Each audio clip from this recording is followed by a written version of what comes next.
Hello बच्चों, कैसे हो आप लोग? ठीक है ना? देखिए, इस कोरोना के समय में हम रोज हमारे जो लेक्चर्स है वो आपके लिए अपडेट करते जा रहे हैं। तो ये जो हमारा जज्बा, ये जज्बा बना रहे, इसलिए मैं आपसे एक रिक्वेस्ट करता हूँ कि प्लीज मेरे वीडियो लेक्चर्स को शेयर कीजिए, लाइक कीजिए और सब्सक्राइब कीजिए। देखिए, अब हमने हमारे पिछले लेक्चर्स में देख चुके थे, हम क्या देख रहे थे? तो हम टाइप्स ऑफ रिएक्शंस देख रहे थे। देखिए, types of reaction, types of chemical reactions देख रहे थे हम। ओके, और हमने पढ़ा था कि उसमें 5 टाइप्स ऑफ केमिकल रिएक्शंस है। अब 5 टाइप्स ऑफ केमिकल रिएक्शंस कौन सी है? First is combination reaction, combination reaction. Second is decomposition reaction, decomposition reaction.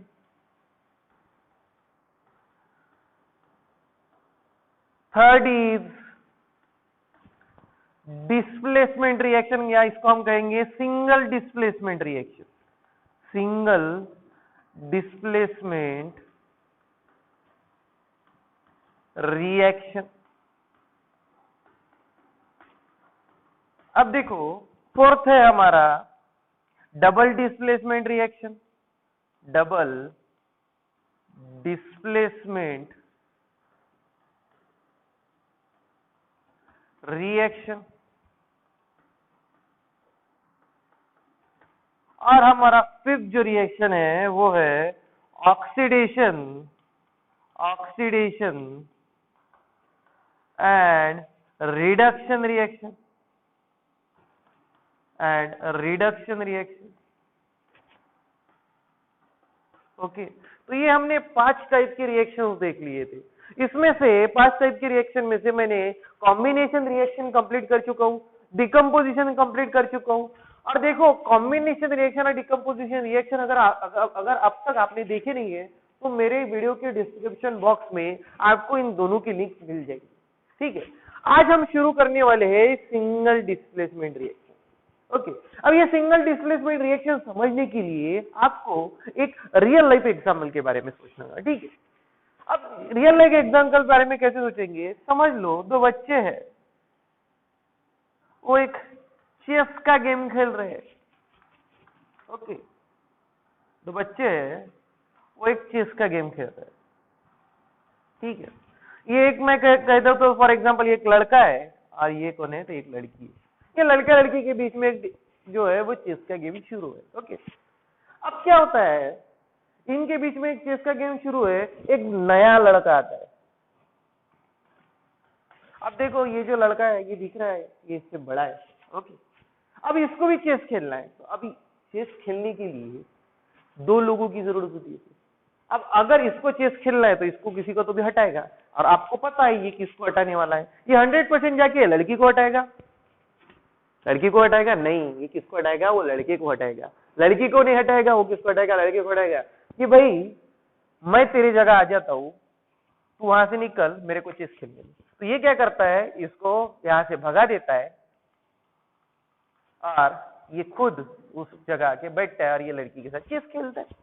अब देखो, इसको हम रियल लाइफ एग्जांपल में कंसीडर अगर करेंगे तो हमको डिस्प्लेसमेंट जल्दी समझ में आ जाएगा। यहाँ पे क्या हो रहा है, तो ये जो बड़ा लड़का है ये छोटे लड़के को क्या कर रहा है? डिस्प्लेस कर रहा है। तो अगर ऐसा केमिकल रिएक्शन में अगर होता होगा तो उसको हम कहते हैं सिंगल डिस्प्लेसमेंट रिएक्शन। ओके, अब देखो, ये सिंगल डिस्प्लेसमेंट रिएक्शन समझने के लिए हम एक एक्टिविटी देखेंगे। एक्टिविटी से आपको क्लियर आइडिया आ जाएगी कि एक्चुअल में डिस्प्लेसमेंट कैसे होता है, कैसे एक एलिमेंट दूसरे एलिमेंट को डिस्प्लेस करता है, या फिर कैसे एक मेटल दूसरे मेटल को क्या करता है? डिस्प्लेस करता है। तो ये है जो अपना एक्टिविटी है, ये एक्टिविटी अभी आपके स्क्रीन पे आई। Experiment we require copper sulfate, iron nails, distilled water, beaker, measuring jar, test tube, clamp stand, thread, glass rod.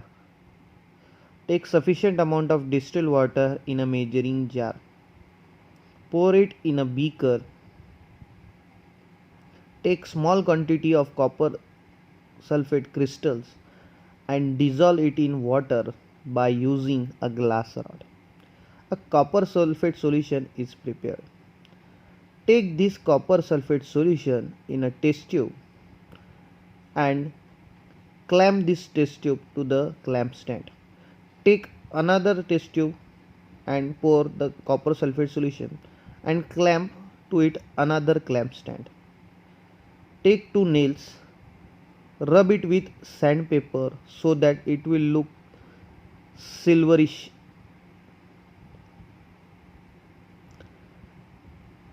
Tie it with a thread and dissolve it in a copper sulfate solution for near about 15 minutes.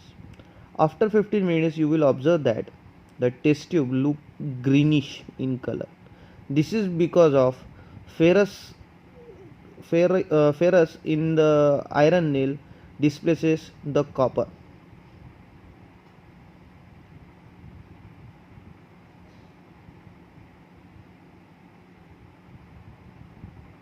In this experiment, we will observe that the iron nail look brownish. This is due to the fact that the copper sulfate has prepared a layer over the nail. This reaction is called as displacement reaction.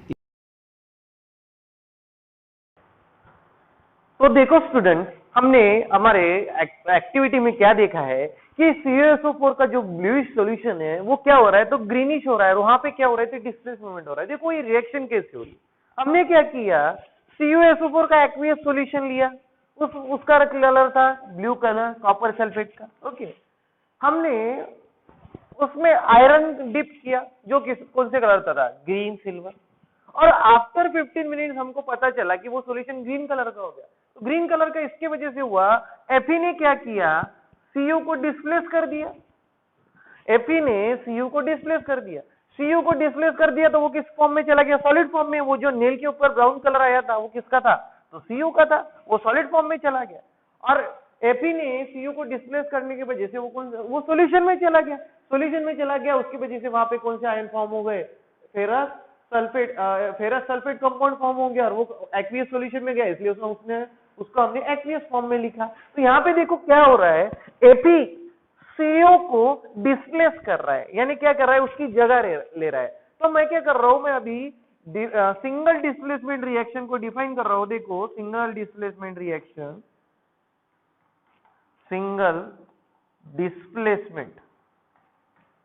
Reaction उसको define कर रहा हूं।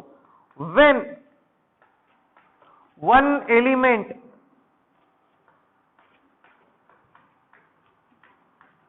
takes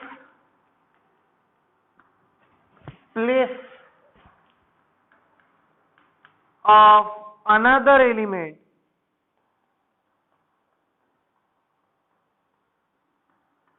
in a chemical reaction,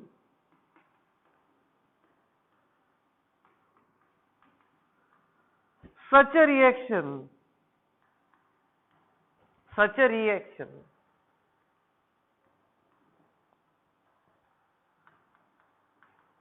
is called as single displacement reaction. उसका हम कौन सी reaction कहेंगे, single displacement reaction.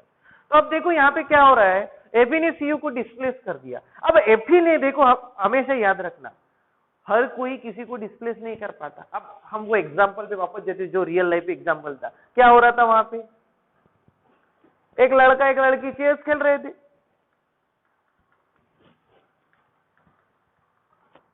एक हट्टा कट्टा सा बड़ा सा लड़का आया, उसने इसको डिस्प्लेस कर दिया। उसने इसको डिस्प्लेस किया क्यों, क्योंकि वो उससे पावरफुल है। अगर ये उससे पावरफुल नहीं रहता तो ये उठता था क्या, कि मैं खेल रहा हूं, मैं तुझे बैठने नहीं दूंगा, ये उठता था क्या, ऐसा होता था क्या, नहीं ऐसा नहीं होता था। ये इससे पावरफुल है, इसलिए इस चीज को क्या कर दिया था, डिस्प्लेस कर दिया था, और ये उसकी जगह जाके बैठ गया था।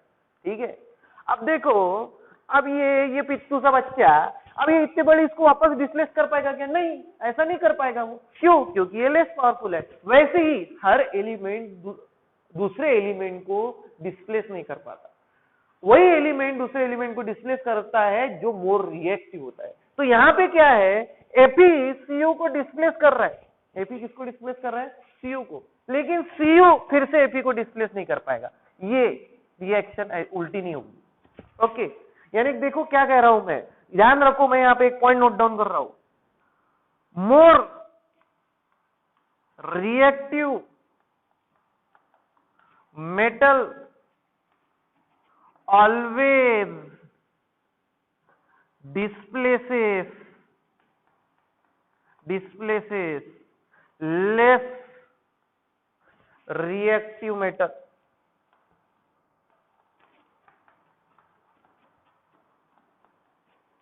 यहां पे क्या हो रहा है, तो more reactive metal less reactive metal को डिस्प्लेस कर पा रहा है, लेकिन देखो सीयू फिर से एफी को डिस्प्लेस नहीं कर पाएगा, क्योंकि वो उससे क्या है, तो लेस रिएक्टिव है। तो हमेशा ध्यान में रखना, सिंगल डिस्प्लेसमेंट में more reactive metal less reactive metal को डिस्प्लेस करता है, या फिर more reactive element less reactive element को डिस्प्लेस करता है।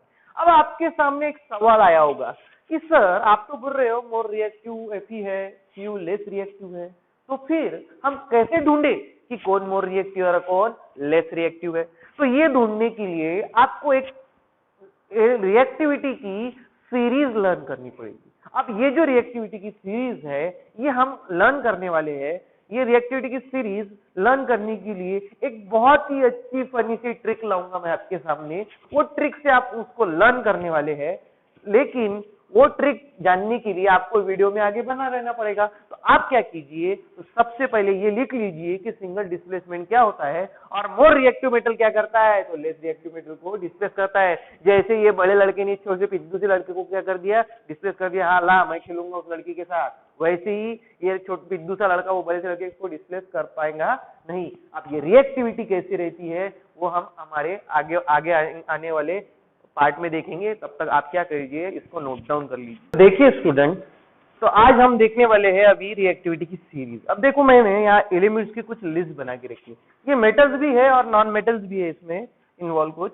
देखो अब यहाँ पे मैंने एलिमेंट्स लिख के रखी है।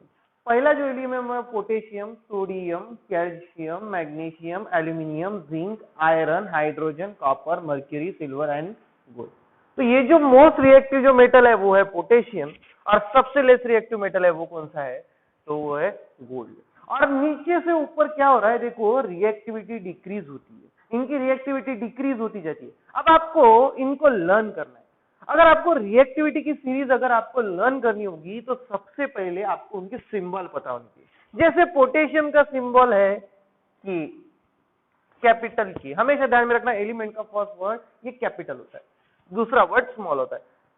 Sodium is represented by Na, calcium is represented by Ca, magnesium is represented by Mg, aluminium is represented by Al, zinc is represented by Zn, iron is represented by Fe, hydrogen is represented by H, copper is represented by Cu, mercury is represented by Hg, silver is represented by Ag और gold is represented by Au। ठीक है, अब क्या है, अब ये reactivity की series आपको लर्न करनी है। पोटेशियम इज मोर रिएक्टिव और Au इज लेस रिएक्टिव। तो इसको हम लर्न करने के लिए मैं आपको दो वर्ड देता हूं। देखो दो वर्ड नहीं, दो सेंटेंस देता हूं। ये दो सेंटेंस ध्यान में रखना, ये दो सेंटेंस से आपको रिएक्टिविटी की सीरीज लर्न हो जाएगी। ठीक है, अब देखो के को मैं कहता हूं Kashi, K stands for Kashi. Okay, Na stands for Nath. देखिए, K stands for Kashi, Na stands for Nath, Kashinath. Okay, Ca यानी का, देखो काशीनाथ का। Mg यानी माली, माली आपको समझता होगा, काशीनाथ का माली। आलू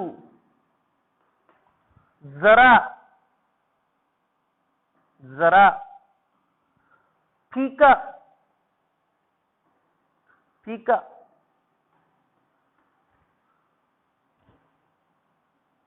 बनाता है, फीका है। देखो एक वर्ड इसमें से आपको एक सेंटेंस दिया है मैंने आपको यहां से, देखो कैसे सेंटेंस दिया है, काशीनाथ का माली आलू जरा फीका है। देखो काशीनाथ का माली आलू जरा फीका है, कैसे याद रखोगे आप रिएक्टिविटी की सीरीज को, के for potassium, Na for sodium, Ca for calcium, Mg for magnesium, Al for aluminium, Zn for zinc, Fe for iron, hydrogen represent करते हैं से। तो ठीक है, तो ये आपको लर्न करना होगा, इस लाइन से आपको रिएक्टिविटी की series from increasing to decreasing learn करनी पड़ेगी। अब बच गए नीचे के, अब Cu को हम कहते हैं, दूसरा वर्ड चालू होता है यहां से, दूसरा वर्ड चालू होता है, दूसरा सेंटेंस Cu यानी हो जाता है कोट। Hg को फिर मैं क्या कहता हूं है, Ag को कहता हूं आगे, और Au को कहता हूं आए। देखो मैंने कैसे लर्न किया इस रिएक्टिविटी की सीरीज को, काशीनाथ का माली आलू जरा फीका है। देखो पहला सेंटेंस है काशीनाथ का माली आलू जरा फीका है, और दूसरा सेंटेंस है कोर्ट है आगे आइए। देखो कोर्ट है आगे आइए, देखो है पे यहाँ पे कंफ्यूज मत हो जाना, इसलिए मैंने दो डिफरेंट सेंटेंस कर दिए। हाइड्रोजन से सेंटेंस चेंज हो जाता है, एक जगह है यानी मर्क्यूरी है, और एक जगह है यानी क्या है, तो हाइड्रोजन है। तो यहाँ पे थोड़ा सा कंफ्यूजन दूर करने के लिए ये सेंटेंस को आपको 2-3 बार लिख के देखना होगा, इससे आपकी रिएक्टिविटी की सीरीज पूरी तरह लर्न हो जाएगी। फिर से एक बार मैं आपको सेंटेंस रिपीट करता हूँ, काशीनाथ का माली आलू जरा फीका है, कोर्ट है आगे आइए। ठीक है, तो इस तरह से आपको क्या करना है, तो रिएक्टिविटी की सीरीज लर्न करनी है। ओके, अब देखो अब क्या हो रहा है इसमें रिएक्टिविटी की सीरीज में, क्या हो रहा है, देखो sodium is less reactive than potassium. इसका मतलब किसी भी रिएक्शन में अगर पोटेशियम और सोडियम होगा तो पोटेशियम सोडियम को रिप्लेस कर सकता है, लेकिन सोडियम पोटेशियम को रिप्लेस नहीं कर पाएगा। अब देखो इसके लिए मैं एक सिंपल सा एग्जांपल लेता हूं। देखो मैं आपके सामने एक एग्जांपल रखता हूं, ध्यान रखिए। देखो अगर हमने हमारा जो एग्जांपल लिया था CuSO4 when treated with Fe, वहां पे क्या हुआ था, तो जो हमारा Fe है, Fe देखो कहां पे दिख रहा है आपको, ये देखो यहाँ पे Fe क्या है, तो देखो Cu से क्या है, तो मोर रिएक्टिव है। यहाँ पे रिएक्टिविटी से ERH से रिएक्टिविटी क्या होती जाती, कम होती जाती, इसलिए Fe ने क्या कर दिया था, Cu को वहां पे डिस्प्लेस कर दिया था। Fe ने Cu को डिस्प्लेस कर दिया था, इसलिए वहां पे क्या तैयार हुआ था, FeSO4 प्लस Cu, ऐसी रिएक्शन हुई थी। ठीक है, अब मैं क्या करता हूं, अब मैं एक दूसरी रिएक्शन लेता हूं। देखो ZnSO4 zinc sulphate plus Fe। अब देखो ZnSO4 और Fe में, जिंक और Fe में अगर कोई रिएक्टिव होगा तो वो कौन है, जिंक है। Fe लेस रिएक्टिव है, तो Fe Zn को कभी डिस्प्लेस नहीं कर पाएगा, इसके वजह से यहां पे क्या रहेगी, नो रिएक्शन। यानी देखो जो मोर रिएक्टिव होता है वही डिस्प्लेस करता है, जो लेस रिएक्टिव होता है वो कभी डिस्प्लेस नहीं करता। ये हमको कहां से पता चलता है, तो रिएक्टिविटी की सीरीज से पता चलता है। और ये जो दो एग्जांपल मैंने आपके सामने मेंशन किए, इसको हमेशा ध्यान में रखना। Fe मोर रिएक्टिव होने की वजह से CuSO4 में से Cu को डिस्प्लेस कर पाया, लेकिन Fe ZnSO4 में से Zn को डिस्प्लेस नहीं कर पाएगा, क्योंकि Zn is more reactive than Fe। और ये हमको कहां से पता चलता है, तो रिएक्टिविटी के सीरीज से। और रिएक्टिविटी की सीरीज मैंने आपको लर्न कैसे करवाई है वो आपने याद रख लेना है, और उससे हमको प्रॉब्लम सॉल्व करने हैं आगे आके। तो ये सब आप अपने बुक में नोट डाउन कर लीजिए। हम हमारे अगले लेक्चर में देखेंगे डबल डिस्प्लेसमेंट रिएक्शन।